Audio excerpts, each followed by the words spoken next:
오늘의 큐티 말씀은 열왕기상 7장 1절부터 12절입니다. 제목 13년 동안 건축한 솔로몬의 왕궁. 먼저 앞뒤 문맥을 살펴보겠습니다.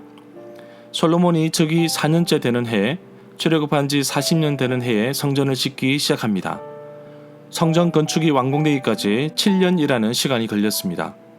성전에 사용하였던 자재들을 가지고 자기가 살 왕궁을 위하여 13년 동안 건축을 하게 됩니다. 왕궁의 규모는 성전보다 훨씬 복잡하고 큰 건물들이 있었다는 것을 말해주고 있습니다.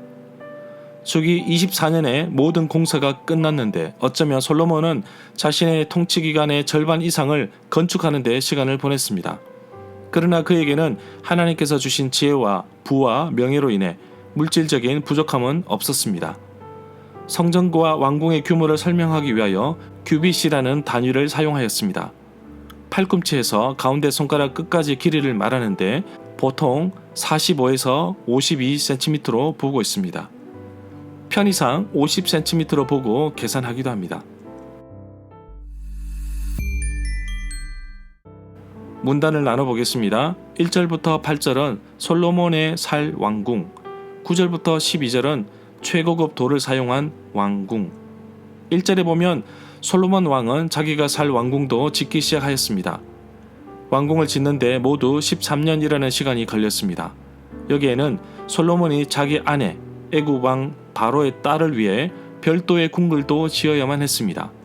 성전과 왕궁을 합하여 총 20년이라는 시간이 걸렸습니다. 2절에 보면 솔로몬은 레바논 나무로 왕궁을 지었습니다. 길이는 100규빗 50m이고 너비는 50규빗 25m이고 높이는 30규빗 15m였습니다. 나중에 솔로몬이 금을 두들겨서 만든 금 방패 300개를 레바논 나무 궁에 두었는데 마치 무기고 무기창고로도 사용된 것 같습니다. 2절에서 말하는 레바논 나무 100항목으로 지었기 때문에 레바논 나무 궁이라고도 불립니다. 5절에 보면 모든 문과 문설주는 다 네모난 모양이고 창과 창길이 세 층, 세 줄로 서로 마주보고 있었습니다. 창이라고 나온 히브리 본문은 문설주라는 의미로 되어 있습니다.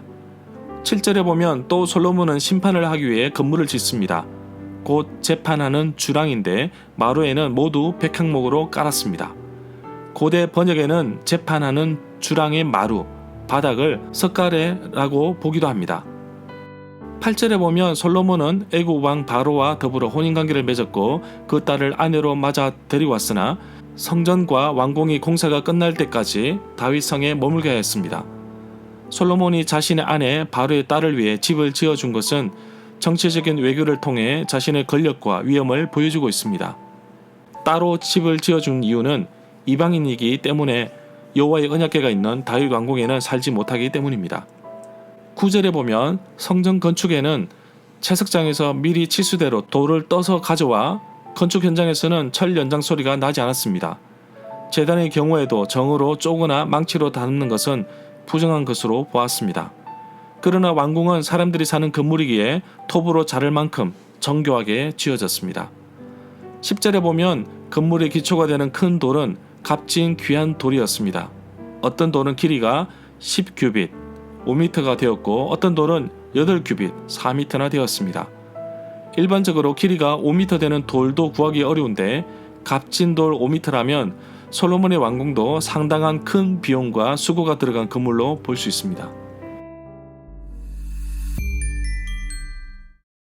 절마다 상세한 설명과 구절 해석, 그리고 핵심 내용과 중심 줄거리는 네이버 블로그에 올려져 있습니다. 내게 주시는 교훈입니다. 솔로몬의 왕궁, 궁궐 건축을 평가하기 전에 먼저 알아야 할 것은 이 공사를 허락하신 분도 하나님이시라는 것입니다. 다윗도 다 준비했고 지을 만큼 마음도 있었지만 그의 아들 솔로몬을 통하여 이루시기를 원하셨던 것입니다. 하나님께서 주신 지혜와 부귀와 권력과 명예를 통해 궁궐을 멋있게 지었습니다. 건물 자체가 하나님께서 주신 축복의 열매인 것입니다. 멋지고 화려한 궁궐을 통해 솔로몬의 역량도 과시하겠지만 살아계신 하나님의 축복이 얼마나 위대한지 그 당시 최고의 건축물로 하나님의 약속을 보답하셨습니다. 내게는 솔로몬과 같은 거대한 건물은 없지만 하나님께서 허락하신 건강도 있고 가정도 있고 직장도 있고 교회 공동체도 있습니다.